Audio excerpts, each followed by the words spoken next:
In the Soviet Union, youths were expected to become ideal socialist citizens. In Soviet Kazakhstan, organizations such as the Komsomol officially united millions of young people. However, behind official culture, informal music, fashion, student discussions, and underground ideas slowly began to appear. This project explored two main research questions. How did informal youth culture develop in Soviet Kazakhstan during the 1960s and 1980s? To what extent did Soviet institutions control youth culture and public life? To answer this question, we analyzed music materials, historical sources, and academic research. Statement 1. Youth culture created alternative social and cultural space. During the 1960s and 1970s, urban youth culture in Kazakhstan became more diverse and informal. Western music, fashion, vinyl records, and underground tape recordings spread among students and young intellectuals.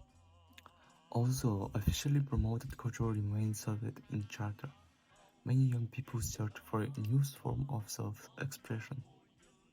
Soviet newspapers and Komsomol reports frequently criticized Western influence and ideological deviation. The criticism is important because it demonstrates that unofficial youth culture was becoming visible enough to concern the authorities. In this sense, youth culture created limited alternative social spaces inside the Soviet society. Statement 2. Soviet institutions controlled and limited youth movements. However, these new cultural spaces were never fully independent. Soviet youth activity remained closely connected to state institutions, especially the Komsomol. The Komsomol organized education, festivals, student life, and public events according to official ideological goals. Through these activities, the Soviet government attempted to shape how young people thought, behaved, and participated in society. Museum materials from the Presidential Center show how Soviet authorities attempt to guide youth through political rituals, collective activities, and cultural programs. Posters, photographs, and official documents demonstrate how patriotism and loyalty to Soviet ideals were constantly promoted. Even music and public entertainment were carefully monitored. Cultural events usually required official approval, and performers were expected to avoid themes that criticized the state or Soviet society. Rock music, underground publications, and unofficial political discussions faced censorship and surveillance. Some Western cultural influences were considered politically dangerous because authorities feared they could weaken Soviet ideology.